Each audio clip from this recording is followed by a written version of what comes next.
Ambassador Liam Thornfield stood rigidly at the ceremonial stone table, flanked by towering crystal formations that caught the orange light of Ethelgard's setting sun. The air here was thin but sweet, carrying scents of unfamiliar flowering vines that cascaded down the floating islands. He adjusted his formal diplomatic uniform. Its clean lines and polished insignia of Earth united a stark contrast to the primal landscape surrounding him. Before him sat the Council of Scifi Elders, 7 imposing figures with varying features of birds and beasts of prey. Some had feathers blending into skin, others scales or fur, but all possessed magnificent wings folded against their backs. Their eyes, hawk-like, feline, reptilian, watched him with a mixture of curiosity and suspicion. "Respected elders of the Scifi," Liam began, his voice steady and clear, exactly as he'd practiced. "Earth United extends its hand in friendship and mutual prosperity. The resources of your world, particularly the crystal formations unique to Ethelgard, could revolutionize our energy systems, while our technology could provide your people with." A low rumble of disapproval moved through the council. The eldest, a silver-feathered female with piercing golden eyes, raised her hand. "Ambassador, we are not interested in your technologies. They reek of disconnection from the natural world. Speak of trade if you must, but do not presume to know what our people need." Liam nodded respectfully, hiding his frustration. 3 weeks of careful preparation, and they disrupted his carefully structured presentation within minutes. Still, he was a professional. He could adapt. "Of course, Elder Thera, I meant no presumption." He adjusted his approach, moving to a parchment map spread before them.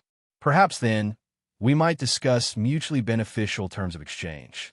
Earth United proposes limited access to the eastern crystal formations with minimal environmental impact, and in return, we would offer—" A ripple of whispers spread through the gathered Scifi warriors behind the council. Liam noticed many eyes shifting upward to his right. He continued, determined to maintain control of the negotiation. "And we believe that mutual interests would be best served if—" The impact came from his side, a blur of sunset-colored wings and fierce beauty. Strong arms locked around his waist, lifting him off his feet as if he weighed nothing. The formal negotiation table tilted in his vision, and suddenly he was airborne, the stone platform falling away at alarming speed. "What?" Liam gasped, his diplomatic binder tumbling from his hands, papers scattering like feathers in the wind below. He found himself clutched against a female Scifi warrior. Her powerful wings beat rhythmically, carrying them higher with each stroke. Up close, he could see that her features were a blend of human and falcon, sharp, intelligent eyes the color of amber fire, high cheekbones dusted with tiny feathers that caught the light, and a proud, determined mouth. Her arms, though slender, held him with unquestionable strength. "Release me immediately," Liam demanded, struggling despite the perilous drop below them. "This is a violation of diplomatic protocol, and—" "You are mine," she declared, her voice musical yet fierce. "I am Lyra of the Sunset Spire clan, and the Sky Claim has spoken. You are my destined mate." Liam stopped, struggling from pure shock. "I'm your what?" Below, he could hear shouts of surprise from his Earth United security team, and various reactions from the Scifi, some sounding alarmed, others amused. "Lyra," Elder Thera's voice carried upward. "This is unexpected. The council has not finished." "The council's business is not my concern," Lyra called back, banking sharply toward a distant floating island that jutted upward like a natural fortress. "The Sky Claim waits for no elder's permission."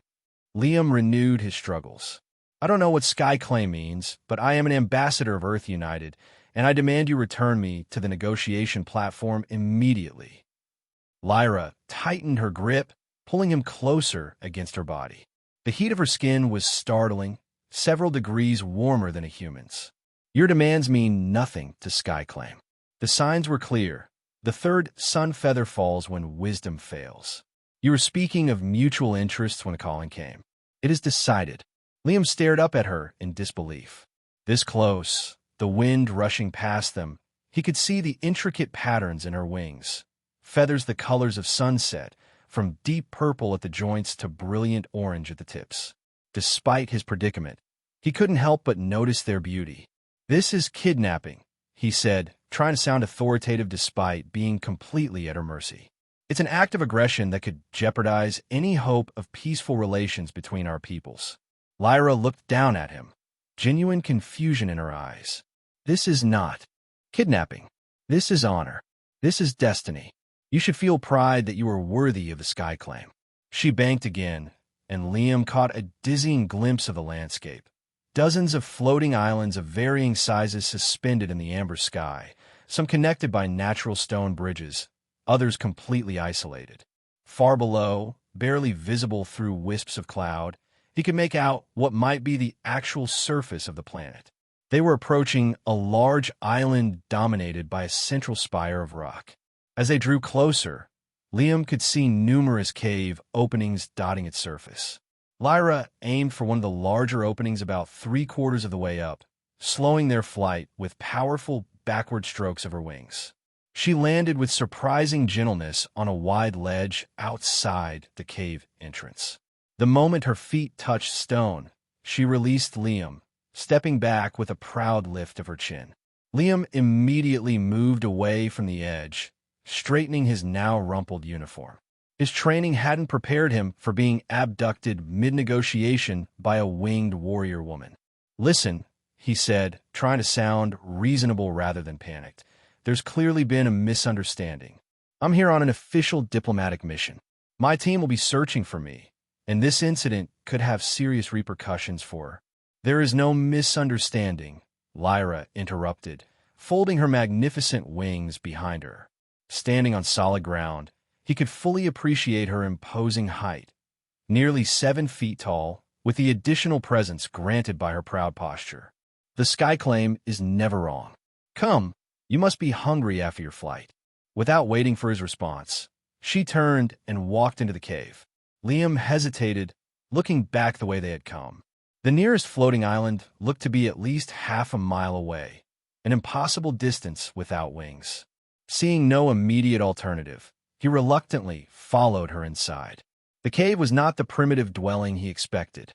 The entrance opened to a spacious chamber with a high ceiling, smooth stone floors polished to a soft gleam, and walls adorned with vibrant tapestries depicting aerial scenes. Crystals similar to those he'd come to study were embedded in the walls, emitting a warm, pleasant light. Several openings led to other chambers, and the main area was furnished with surprisingly comfortable-looking seating areas of carved stone cushioned with plush fabrics and furs. Lyra moved to an alcove that functioned as a kitchen area, retrieving what appeared to be some kind of fruit and strips of dried meat from storage containers. "Your home is not what I expected," Liam admitted, remaining near the entrance. Lyra glanced at him, a flicker of amusement in her fierce eyes. "Did you expect a nest of twigs, little groundling?" "I'm not a—" Liam stopped himself.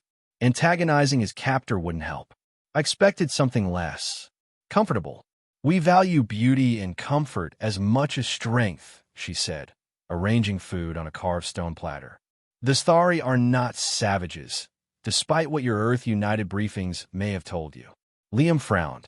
"My briefings described your people as proud warriors with a complex tribal structure and spiritual connection to the floating islands. They did not, however, mention anything about kidnapping diplomats as potential mates." Lyra approached, offering the platter. "The sky claim is rare. It has not happened in my lifetime, though the stories are cherished. Eat. We will talk of this claiming." Liam eyed the food warily. "I'm not hungry." "Your body tells a different story," she said, nodding toward his hand, which had indeed been halfway, reaching for what looked like a piece of fruit. "Your Earth United team tested our food extensively before your arrival. You know it is safe for your kind." Reluctantly, Liam took a piece of the unfamiliar fruit. It was firm like an apple, but with a translucent quality. "Why me?" he asked bluntly. "What is this sky claim that you keep mentioning?" Lyra set the platter down and moved to one of the tapestries, running her fingers along its intricate weaving. "The sky claim is sacred among my people. It is when the ancestors and the winds of fate direct a warrior to their true mate, the one whose spirit will fly in harmony with their own. She turned to look at him, her expression solemn. It comes without warning. The warrior feels a calling, a fire in the blood, a certainty beyond reason. When it happens, they must act immediately, and that gives you the right to just take someone. Liam asked, incredulous despite the strange beauty of her explanation. It gives me the responsibility to honor the claiming, she corrected. To ignore it would be to reject the wisdom of the ancestors and my own heart's truth. But you don't even know me, Liam protested. I know what matters, Lyra said simply. The rest will come with time. Liam paced the chamber. Mind racing. This is insane. I have diplomatic duties. People are counting on me. I need to contact my team and let them know I'm. You will not be harmed here, Lyra interrupted. Your team knows where you are. They do. They saw me take you. And the elders will have explained the sky claim. She approached him again, studying his face with curious intensity. You have unusual eyes, like the deep pools beneath the whispering falls. Liam stepped back, uncomfortable with her scrutiny. My eyes are just blue. Listen, I appreciate that this claiming is important in your culture, but in mine, people choose their partners. They aren't just seized from diplomatic missions. Lyra tilted her head. And how do your people choose? By calculating advantages? By formal negotiations like the ones you were attempting with our elders? There was genuine curiosity in her voice. We get to know each other, Liam explained, feeling absurdly like a cultural attaché rather than a kidnapping victim. We talk, spend time together, discover common interests. If feelings develop naturally, then we will do those things, Lyra said, as if it were the simplest solution. You are here now. We will talk. We will know each other. Liam ran a hand through his short brown hair in frustration. You're missing the point. This isn't about the process. It's about choice. I didn't choose to be here. Lyra's expression hardened slightly. The sky claim is not about choice. It is about destiny. I don't believe in destiny, Liam stated flatly. Then you will learn, she replied with absolute confidence. She turned away, moving deeper into the cave. Gulme, I will show you where you will sleep. Liam remained where he was. And if I refuse? Lyra paused, looking back at him with those fierce amber eyes. You are not a prisoner, Liam of Earth. The cave is open, but unless you have sprouted wings since our flight, I suggest you accept my hospitality for now. With that practical statement hanging in the air, she continued into a side passage, clearly expecting him to follow. After a moment of stubborn hesitation, Liam did so, already calculating how he might escape this situation and wondering if his diplomatic mission could possibly be salvaged. The sleeping chamber was smaller than the main area, but no less comfortable. A bed, or something approximating one, was carved from the living rock of the cave and piled with soft furs and fabrics. More of the light-emitting crystals provided gentle illumination. You will rest here, Lyra said.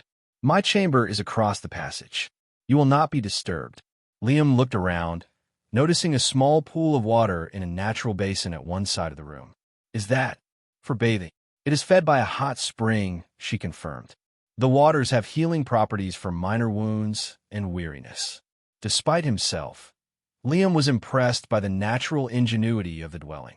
Thank you, he said stiffly, clinging to diplomatic protocols even in this bizarre situation. Lyra regarded him with that same intense curiosity. Your thanks are unnecessary, but accepted. Rest now. Tomorrow we will speak more of this claiming and what it means. She left him alone, her wings brushing the sides of the passage as she departed. The moment she was gone, Liam moved to examine the chamber more thoroughly. The cave was natural, but showed signs of careful modification. Smoothed edges, strategic placement of the light crystals. Through a small opening near the ceiling, fresh air circulated, carrying the sweet scent of Ethelgard's native flora.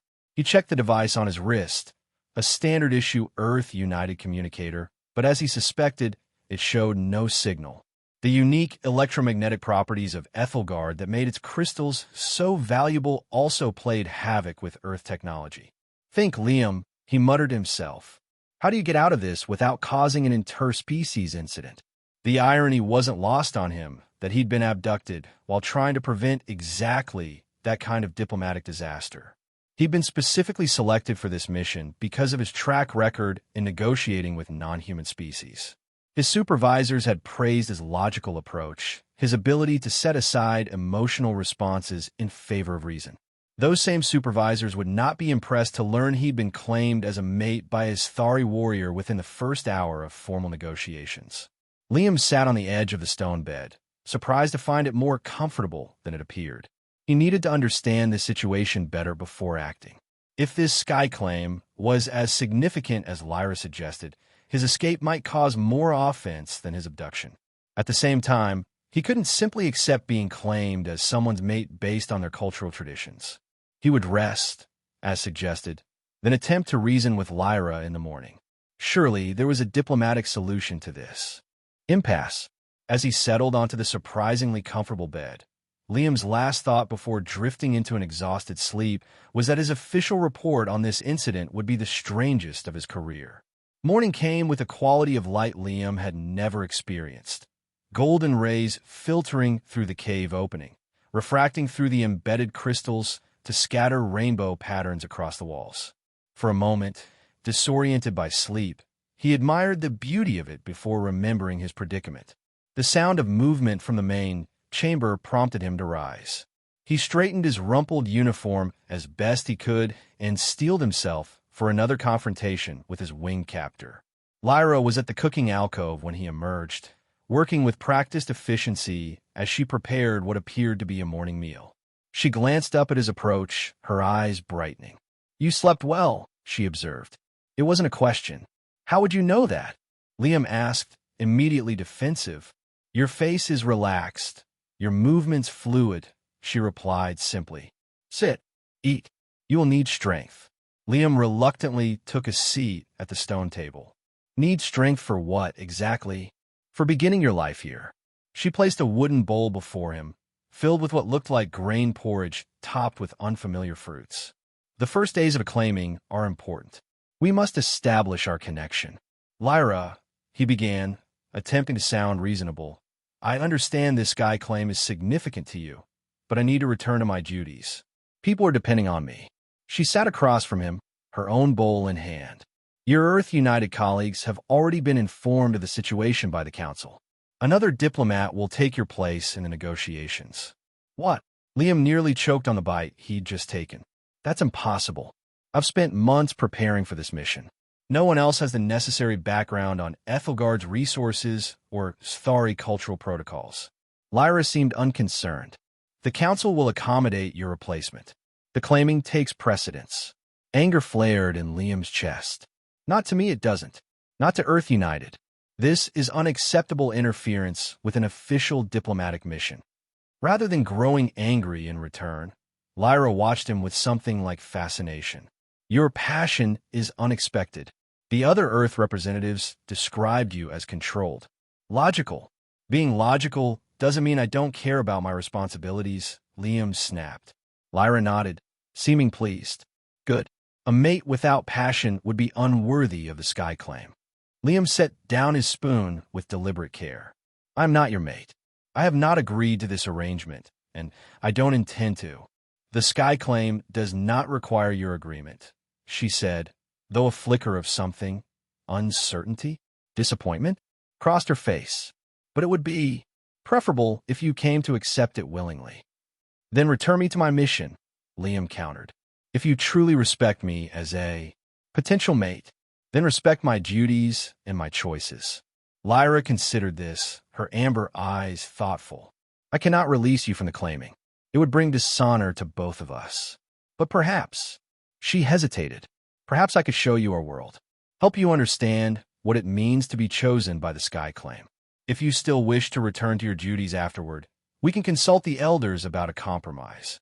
It wasn't the immediate release Liam wanted, but it was the first concession she'd offered. How long would this cultural exchange take?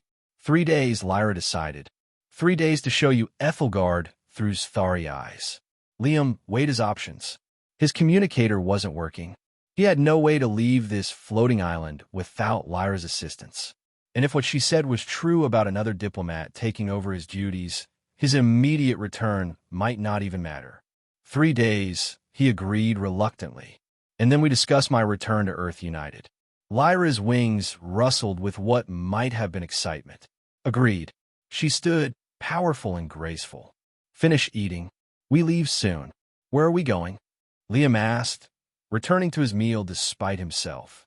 The food was actually quite good. The grain had a nutty flavor, and the fruits were intensely sweet. To the Heart Spires, she replied, moving to gather what looked like supplies into a woven bag. The sacred place where the ancestors first received the gift of wings. Within the hour, they were airborne again. This time, Lyra carried Liam in a harness that distributed his weight more comfortably for both of them. Still, the sensation of dangling thousands of feet above the distant surface was terrifying and exhilarating in equal measure. How can these islands float? Liam called over the rush of wind, his scientific curiosity momentarily overcoming his resentment. The ancient stones sing to the sky, Lyra replied, banking gently to avoid a cloud formation. Your scientist called it. Magnetic something. Magnetic repulsion? Liam suggested, recalling his briefings. Enhanced by the unique mineral composition. If those are your words for magic, then yes, she said, a smile in her voice. Despite himself, Liam found the flight incredible. Ethelgard spread below them in breathtaking panorama. Dozens of floating islands of various sizes, some lush with vegetation, others bare rock.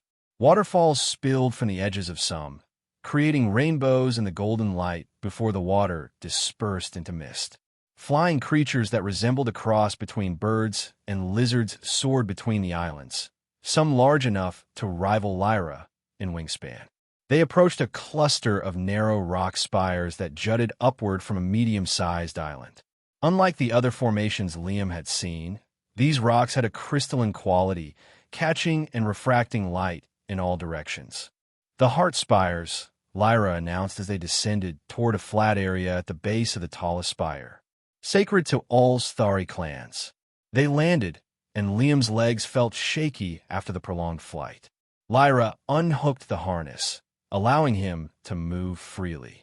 Up close, the spires were even more remarkable, semi-transparent crystal formations that seemed to pulse with inner light. They're beautiful, Liam admitted, his diplomatic training helping him appreciate the significance of being shown a sacred site. Place your hand upon the tallest spire, Lyra instructed, her voice taking on a ceremonial quality. Feel the ancestors' blessing. Skeptical but unwilling to cause offense, Liam approached the central crystal formation. It towered at least 30 feet above him, its surface smooth and cool to the touch. The moment his fingers made contact, however, he gasped. A sensation like gentle electricity flowed up his arm, bringing with it a cascade of impressions, flight, freedom, fierce joy. He jerked his hand away, startled. What was that? Lyra watched him with intense satisfaction. The spire remembers. It holds the memories of all scifi, from the first claiming to the present day. That's impossible, Liam said automatically, though he was shaken by the experience. Crystals don't hold memories. These do, Lyra said simply. They are part of why your Earth United covets our world, though your scientists do not understand their true power. Liam frowned, a new perspective on his mission suddenly opening before him. The briefings had discussed the crystal's energy-conducting properties, but it said nothing about whatever he just experienced. What do you mean, their true power?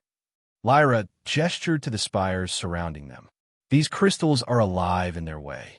They remember, they feel, they sing to those who know how to listen.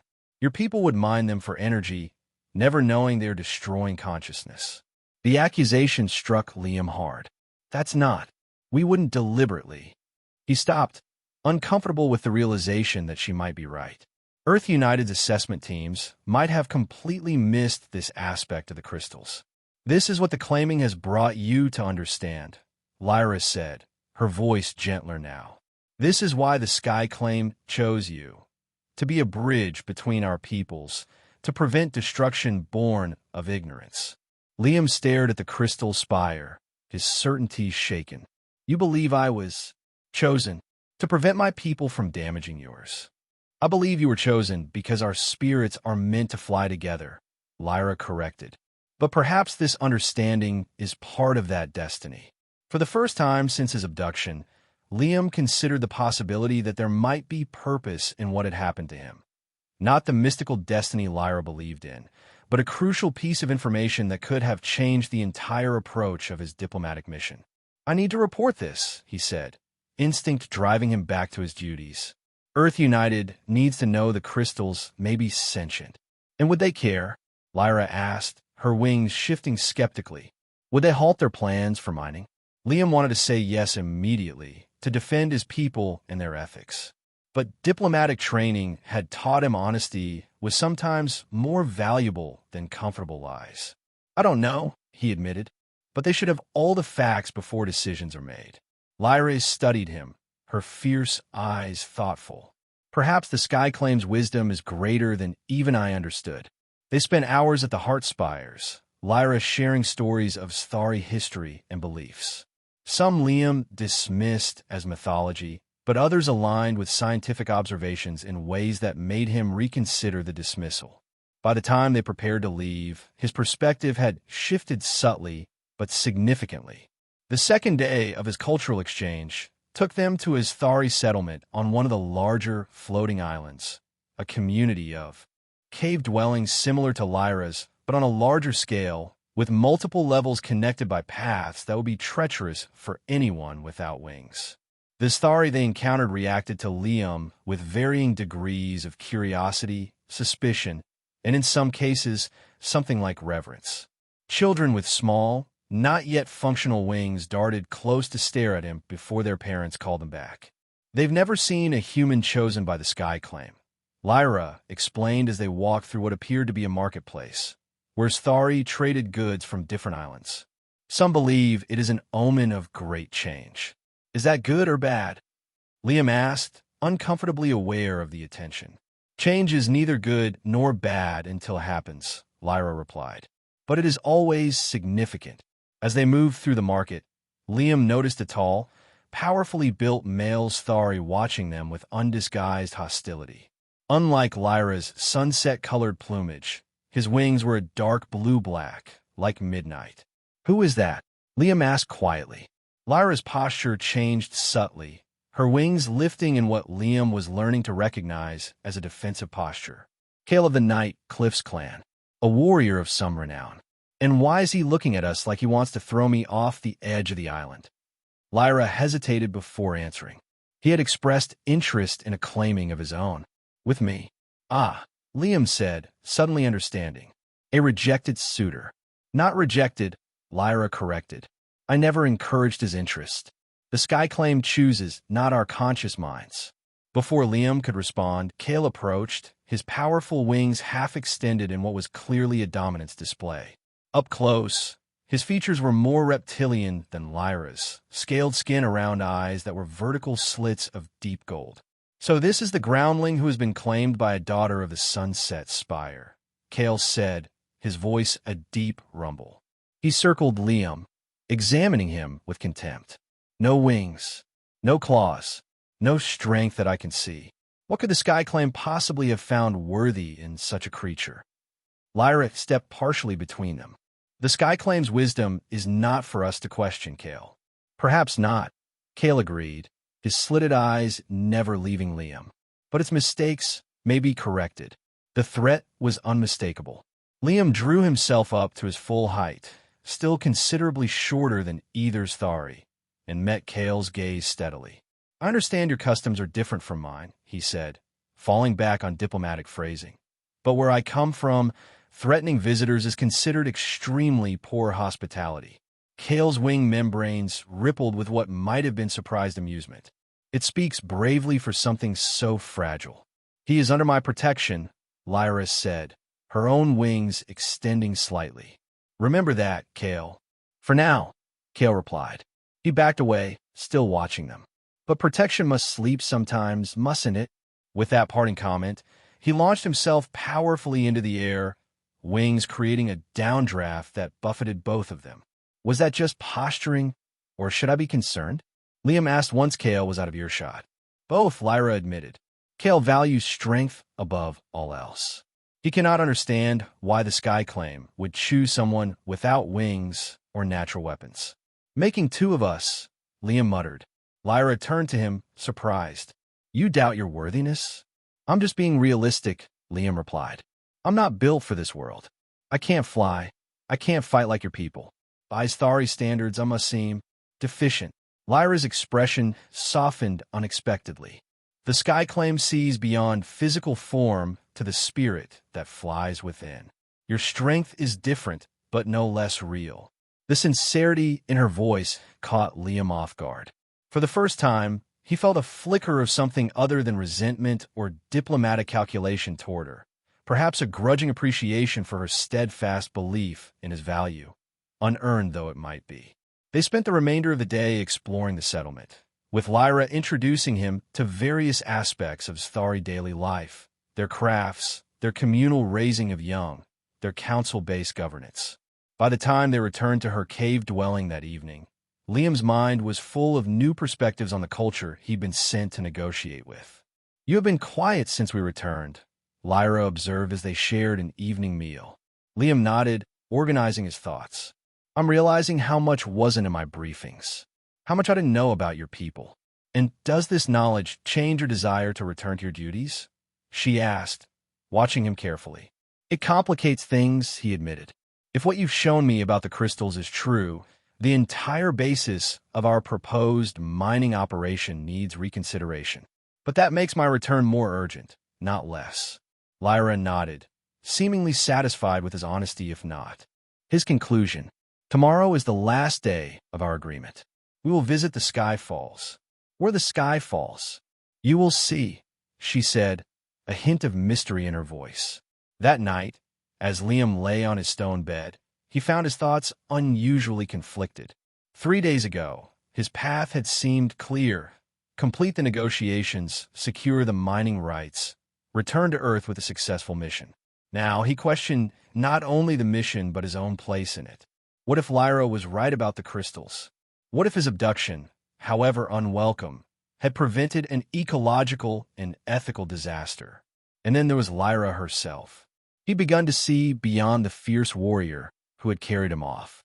There was wisdom in her, compassion, and a kind of integrity that didn't rely on legal frameworks or diplomatic protocols.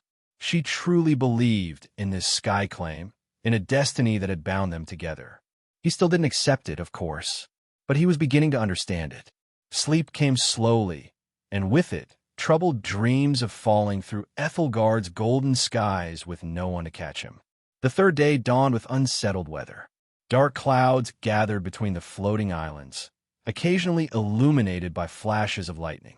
Lyra studied the sky with concern. We should wait for the storm to pass before flying to the Sky Falls, she decided. The winds between islands can be treacherous during lightning storms. Liam nodded, secretly relieved at the delay. Flying in good weather was terrifying enough. As they waited in the cave, an unexpected visitor arrived. Elder Thara, the silver-feathered female who had presided over the negotiation council. She landed gracefully on the entrance ledge, folding her impressive wings. Elder, Lyra greeted her with respect. What brings you to my dwelling? Concern, Thara replied, her golden eyes moving between Lyra and Liam. And warning. She entered the cave, her presence filling the space with authority. Kale has gathered supporters. He speaks against the claiming of an off-worlder, suggests it weakens our people. Lyra's wings rustled with anger. The Sky Claim is sacred. He has no right to question it. Perhaps not, Thara agreed, but his words find fertile ground among those already suspicious of Earth United's intentions. She turned to Liam. Your leaders continue to press for mining rights, even in your absence. Their eagerness makes many uneasy. Liam frowned. Has my replacement not explained our position? Dr. Mercer is competent, Thara said diplomatically, but lacks your subtlety. There is talk of ending negotiations entirely. The news struck Liam hard. Months of preparation, years of preliminary contact, all potentially unraveling in his absence. "I need to return," he said firmly. "Not just for Earth United, but for both our peoples. If the negotiations collapse now, it could be years before another attempt." "And what of the claiming?" Thra asked, her gaze moving to Lyra. "I have promised him freedom to choose after today," Lyra said, her voice tight. "I will honor that promise, regardless of my own heart." Thra nodded slowly. "The storm will pass by midday. After you have shown him the sky falls, bring him to the council chamber. We will discuss what can be done." After the elder departed, silence hung heavy in the cave. Liam glanced at Lyra, surprised to see what looked like genuine pain in her fierce features. "Lyra," he began, uncertain how to address what he'd just witnessed, "I never intended to cause discord among your people." "The discord was already there," she replied. "Your presence merely reveals it." She moved to the cave entrance, staring out at the storm-darkened sky. Kale and his supporters fear change. They would keep us isolated, clinging to old ways even as the world transforms around us. "And you don't fear change?" Liam asked, moving to stand beside her. "I embrace it," she said simply. "The winds shift, the islands drift. Nothing remains the same. Those who cannot adapt will fall." Liam studied her profile, proud, fearless, yet vulnerable in this moment. "Is that why the Sky Claim chose me?" "Because I represent change." Lyra turned to him, her amber eyes intense. "The Sky Claim chose you because your spirit calls to mine across the void between worlds. The rest is consequence, not cause." The storm began to clear around midday, as Thra had predicted. Without further discussion of what awaited them at the council chamber, Lyra helped Liam into the flying harness, and they set off toward what she called the Sky Falls. They flew farther than their previous excursions, passing beyond the cluster of larger islands to a region where smaller chunks of floating land drifted in seemingly random patterns. After nearly an hour of flight, Liam heard a distant roaring and felt a fine mist against his face. "There," Lyra called, pointing ahead. The sight that greeted him defied expectation. A massive column of water cascaded from the underside of a large floating island, plummeting for hundreds of feet before striking another island below. But instead of pooling, the water rebounded upward, forming a reverse waterfall that climbed back toward source. "How is that possible?" Liam gasped as they circled the phenomenon. "The same forces that keep the islands aloft affect the water," Lyra explained. "It falls and rises in eternal cycle. The sky falls." She flew them closer, navigating carefully through the mist. Rainbows formed and dissolved around them as the light struck droplets of water. It was the most beautiful thing Liam had ever seen, an impossibility made manifest, a miracle of natural forces. "This is where the first sky claim occurred, according to our oldest stories," Lyra said as they hovered near the upward flow of water. "A warrior saw her destined mate on an opposite island, with no way to reach him. In her desperation, she leaped, and the ancestors granted her wings in midair, allowing her to claim him." Liam watched the water defy gravity, rising against all logical expectation. "It's a beautiful story," he said softly. "It is more than a story to us," Lyra replied. "It is who we are." In that moment, suspended beside this impossible natural wonder, Liam felt something shift within him. Not acceptance of being claimed, exactly, but new openness to possibilities beyond his rational understanding. The peace of the moment was shattered by a harsh cry from above. Lyra's head jerked up, her body tensing. "Kale!" she hissed, immediately banking away from the falls. "And others. We must return to the settlement." Liam looked up to see several dark shapes against the sky, winged figures pursuing them with obvious intent. "Can we outfly them?" he asked, heart racing. "Not with you as burden," Lyra said bluntly, her powerful wings beating faster. "But I know these skies better than Kale. Hold tight." She dove suddenly, plunging toward a bank of clouds. Liam's stomach lurched as they entered the cold mist, visibility dropping to 0. He could feel Lyra navigating by instinct, changing direction frequently. They burst from the clouds near a small, rocky island barely larger than Lyra's cave dwelling. She landed roughly, immediately unhooking Liam from the harness. "Hide there," she commanded, pointing to a crevice in the rocks. "I will lead them away." "Wait." Liam grabbed her arm. "What are they going to do?" Lyra's eyes were hard. "Kale means to challenge the Sky claim by eliminating you. It is forbidden, but he will claim it was an accident, that you fell during flight. And if they catch you helping me, then I will fight," she said simply. "Go. Now." Before he could protest further, she launched herself back into the air, deliberately making herself visible to their pursuers. Liam watched as she flew away from the small island, drawing the attention of the dark-winged figures that continued their pursuit. Ducking into the crevice as instructed, Liam tried to process this new development. Kale wasn't just posturing. He genuinely intended to kill a diplomatic representative of Earth United. The political ramifications would be catastrophic, potentially leading to military intervention rather than peaceful negotiation. And Lyra had put herself at risk to protect him. Time passed with excruciating slowness. From his hiding place, Liam could see only a small patch of sky. Occasionally, winged shapes passed overhead, but none descended to the island. Had Lyra successfully led them away? Or had they caught her? The thought of her being harmed because of him filled Liam with unexpected anguish. Despite the circumstances of their meeting, despite his continued resistance to the claiming, he'd come to respect her, her strength, her conviction, her complex understanding of her world. Just as he was considering leaving his hiding place to get a better view, a heavy impact shook the small island. Liam pressed deeper into the crevice, heart pounding. Footsteps approached, too heavy to be Lyra's. "I know you're here, groundling," Kale's deep voice rumbled. "Your protector cannot help you now." Liam remained silent, mind racing. He had no weapons, no means of flight, no realistic chance against this Thari warrior in physical combat. "She fought well," Kale continued, moving closer to Liam's hiding place. "But even the finest warrior can be overwhelmed by numbers." The implication sent a chill through Liam. Had they harmed Lyra? Killed her? "What have you done to her?" he demanded, giving away his position, but unable to contain his fear for her. Kale's scaled face appeared at the crevice entrance, his slitted eyes gleaming with triumph. "She lives. For now. Whether she continues to do so depends on you, little diplomat." "What do you want?" Liam asked, pressing back against the rock. "Come out," Kale commanded. "Face your fate with what dignity you can muster." Seeing no alternative, Liam emerged from the crevice.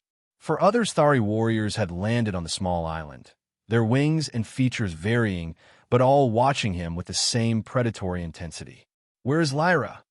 Liam demanded, drawing himself up to his full height and adopting his most authoritative diplomatic posture. "Concerned for your captor?" Kale mocked. "How touching. She is detained. My allies ensure she cannot interfere. This is an act of aggression against a representative of Earth United," Liam said formally. "The consequences will be severe." Kale laughed, a harsh sound. "There will be no consequences. You will have fallen during flight, a tragic accident. Your people will be angry, suspicious, but they will have no proof of anything else." "What do you hope to accomplish?" Liam asked, playing for time, searching desperately for any advantage. "If I die, Earth United will never trust this Thari. You'll have destroyed any chance of peaceful relations." "Good," Kale said flatly. "We need no relations with groundlings who would tear the heart from our world for their machines." A piece clicked into place in Liam's mind. "This isn't about the claiming at all, is it? You're opposed to any deal with Earth United." Kale's wing membranes rippled. "The claiming was an abomination, but it is merely a symptom of a greater illness. Lyra and others like her would have us trade with outsiders, share our world, dilute our strength." He stepped closer. "I will not allow it." "The Council supports the negotiations," Liam pointed out. "Your own leaders see value in peaceful exchange. The Council grows weak, cautious with age, Kale dismissed. After your unfortunate death ends the current talks, I will challenge for leadership. Under my guidance, Ethelgard will remain pure and strong. Liam recognized the dangerous strain of isolationist thinking. He'd encountered similar viewpoints on other worlds. Against such ideological certainty, logical arguments held little sway. You're making a mistake, he said anyway, still searching for a way out of this deadly situation. Earth United doesn't want to destroy your world. If the crystals are sentient, as Lyra showed me, that information would change everything about our approach. Something flickered in Kale's expression. Surprise, quickly masked. She showed you the heart spires? Had you touched the living crystal? Yes, Liam confirmed. I felt it. I understand now why you're protective of them. And I would ensure my people understood too, if I lived to tell them. Kale studied him, seemingly reassessing. It changes nothing. Your people's thirst for resources would overcome any momentary ethical hesitation. You don't know that, Liam argued. Give me a chance to prove otherwise. For a moment, he thought he might be getting through. Then Kale's expression hardened again. Enough talk. It is time to complete what the winds began. He gestured to two of his warriors. Take him to the edge. Make it seem as though he fell while struggling. The warriors moved toward Liam, who backed away, knowing the futility of resistance, but unable to simply accept his fate. Stop! The commanding voice cut through the tense scene. All heads turned to see Elder Thera hovering above the island, flanked by several warriors bearing the insignia of the council. Behind them, wings bloodied but still strong, flew Lyra. This is forbidden, Kale, Thera pronounced, landing with impressive authority. You challenge not just a claiming, but the will of the council. Kale's wings extended aggressively. The council grows soft. The sky claim heirs. I act for the true good of our people. By murdering an unarmed diplomat, Thera's voice was ice. By attacking a warrior of your own kind. She gestured to Lyra's injured wing. You bring shame upon your clan. The standoff was tense, with Kale's supporters clearly calculating their odds against the council warriors. Lyra landed beside Liam, her body positioned protectively. Are you harmed? She asked him quietly. No, he replied, eyes on her injured wing. But you are. It will heal, she dismissed. Her amber eyes searched his face. You faced Kale with courage. Before Liam could respond, Kale made his decision. With a harsh cry, he and his supporters launched themselves into attack, not against Liam, but against the council warriors. Chaos erupted on the small island as Thari fought Thari, powerful wings creating wind that nearly knocked Liam off his feet.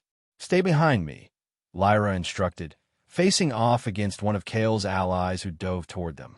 Despite her injury, she fought with incredible skill, her movements a blur of power and precision. Liam watched in awe as she drove back the attacker, her fighting style a beautiful, deadly dance. The battle swirled around them, with Thera and the council warriors slowly gaining the advantage. Liam, feeling helpless in the midst of the aerial combat, spotted a fallen weapon, a short spear dropped by one of Kale's supporters. He lunged for it, grasping it just as a dark shadow fell over him. Kale, seeing his allies losing, had broken away to complete his original mission. He dove directly at Liam, taloned hands extended for a killing strike. Time seemed to slow. Liam saw Lyra turn, saw her injured wing prevent her from intercepting in time. Without conscious thought, he planted the butt of the spear on the ground and angled its point upward, bracing himself for impact. Kale, committed to his diving attack, couldn't change course in time. The spear caught him in the shoulder rather than the chest, a wounding blow rather than a fatal one. He roared in pain and rage, crashing to the ground beside Liam, who immediately scrambled away. The injury shifted the momentum of the battle decisively. Seeing their leader wounded, the remaining attackers surrendered to the council warriors. Kale, clutching his bleeding shoulder, glared at Liam with hatred. You see, he snarled, the groundling brings violence to our sacred skies. He proves my point with every breath he takes. I defended myself, Liam replied steadily, and I chose not to kill you, though I could have angled that spear differently. Elder Thera approached, her expression severe. Kale of the Night Cliffs, you and your conspirators will be brought before the full council for judgment. Your crimes today are beyond excuse. As the council warriors secured Kale and his supporters, Liam turned to Lyra. She was watching him with an expression he couldn't quite interpret.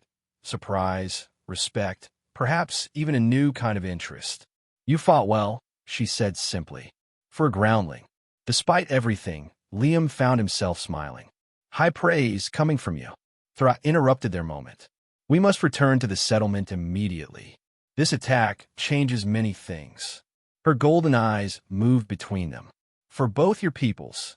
The flight back was tense, with the captives secured in flight restraints and the council warriors maintaining vigilant formation around them. Liam flew with Lyra despite her injury, insisting that she was still strong enough to carry him and unwilling to be separated from her after what they'd been through. They arrived at the main council chamber to find it already occupied by a familiar face, Dr. Mercer, Liam's diplomatic replacement, along with the Earth United security team. Liam, Mercer exclaimed, clearly shocked by his colleague's sudden appearance. We were told you were indisposed. Claimed, if I understand their peculiar terminology correctly. It's a long story, Dr. Mercer, Liam replied, suddenly aware of how disheveled he must look. One that significantly impacts our mission here. As the council assembled and Kale and his supporters were brought in as prisoners, Liam found himself in the unexpected position of defending both sides to each other. He explained what he'd learned about the crystals to the Earth United team while simultaneously assuring the Thari Council that his people could be trusted with this knowledge.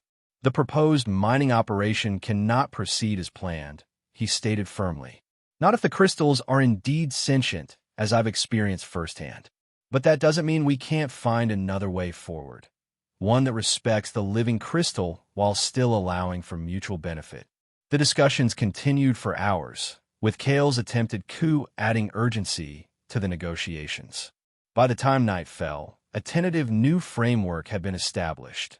One focused on limited crystal harvesting using Thari traditional methods, with strict protocols to protect the larger formations like the Heart Spires. As the formal session concluded, Liam found himself facing a choice he hadn't anticipated when the day began. Dr. Mercer approached him as the delegates dispersed. Earth United will want you back, of course, Mercer said. Your first-hand experience with the crystal's properties is invaluable. The Science Division will be particularly interested in your mystical experience.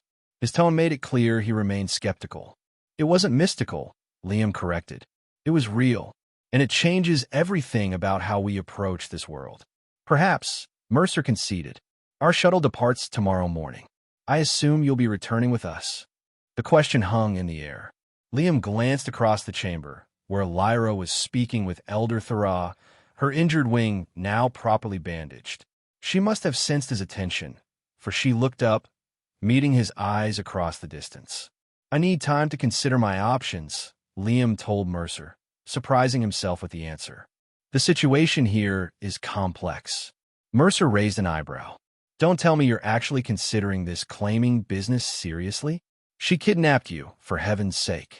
It's not that simple, Liam said, though he wasn't sure himself what he meant. I've seen things here that change my perspective. I need to be certain of the right course. Later that evening, Liam found himself back at Lyra's cave dwelling, standing at the entrance ledge and looking out at the starlit expanse of Ethelgard. Lyra joined him, her presence now familiar, almost comforting. Your Earth colleagues expect you to return with them, she said. It wasn't a question. Yes. And will you? Liam turned to look at her, this fierce, proud warrior who had turned his carefully ordered life upside down. I don't know, he admitted. 3 days ago, I would have said yes without hesitation. Now, she prompted when he trailed off. Now I understand there's more to Ethelgard than my briefings covered. More to your people. He hesitated. More to you. Lyra's wings shifted, perhaps with emotion. I promised you freedom to choose, she said. I will not cage you, Liam of Earth. The sky claim brought us together, but it cannot force what is not meant to be. The formal phrasing couldn't hide the pain behind her words. Liam realized with sudden clarity that her feelings were genuine, that whatever mystical or cultural framework she placed it in, she had come to care for him. And perhaps, against all reason, he had come to care for her too. "What if I stayed?" he asked, the words surprising him even as he spoke them. "Not forever, necessarily, but long enough to truly understand your world, to be a proper bridge between our peoples." Hope flickered in Lyra's amber eyes. "You would remain on Ethelgard? With me?" "With you," Liam confirmed, newfound certainty growing within him. "I don't fully understand this sky claim of yours. I don't know if I ever will. But I've seen enough to know there's something here worth exploring, between our peoples and between us." Lyra's wings extended slightly, then folded again, a gesture of emotion he was learning to recognize. "And when you wish to return to the ground, then we'll find a way to make that work too," Liam said. "I'm a diplomat, after all. Finding compromises is what I do." For the first time since he'd met her, Lyra smiled fully, a radiant expression that transformed her fierce features into something breathtaking. "Then I will teach you to fly, Liam of Earth. Not with wings, but with heart and spirit." The next morning, Liam informed Dr. Mercer of his decision to remain on Ethelgard as a permanent liaison. The older diplomat was skeptical, but couldn't deny the potential value of having someone so immersed in Sthari culture representing Earth United's interests. As the Earth shuttle departed, Liam stood on the council platform beside Lyra, watching his connection to his old life disappear into the golden sky. There would be challenges ahead, cultural differences to navigate, prejudices to overcome, and the practical difficulties of a human living in a world designed for winged beings. But as Lyra's hand found his, warm and strong, he felt a certainty that had nothing to do with diplomatic training or logical calculation. She had carried him off mid-sentence, claimed him mid-air, but the choice to stay, that was entirely his own. "Ready to fly?" Lyra asked, her wings extending in preparation. Liam smiled, no longer afraid of the vast golden sky that stretched before them. "With you? Always."